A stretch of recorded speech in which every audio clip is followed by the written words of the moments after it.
Review: The Happening, a flawed but fun horror experience.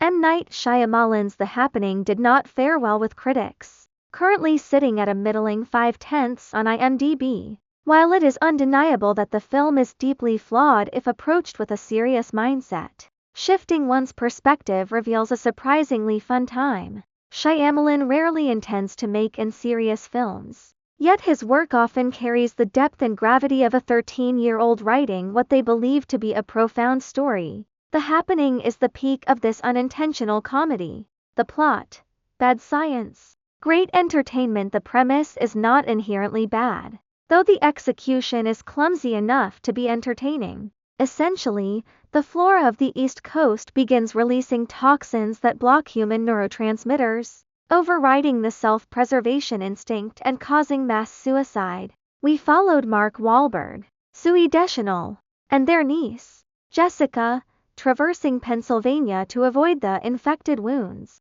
As a physician, I found the film's scientific explanations and nomenclature to be completely nonsensical. However, that is part of the charm.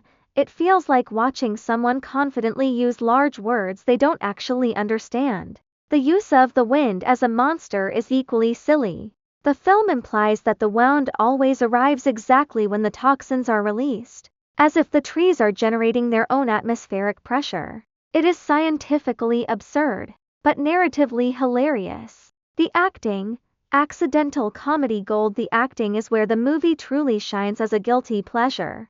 Mark Wahlberg gives it his all, playing a character who is perpetually scared, confused, and angry, yet he always sounds like he is lying. My favorite moment is when Mrs. Jones asks if he is going to kill her. His denial is so unconvincing he sounds like a man caught holding a knife behind someone's back. Later, watching him earnestly beg a plastic plant for mercy only to realize it's fake is a moment of pure accidental genius. Zooey Deschanel, usually known for her bubbly new girl energy, is bizarrely deadpan here. She seems incapable of acting afraid, saving her only genuine emotions for marital troubles and pregnancy announcements. The standout performance belongs to John Leguizamo. While his character makes a terrible choice to leave his daughter to save his dead wife, his acting is the most grounded of the bunch. The scares: the film could have been much scarier. While the concept of an invisible killer is frightening,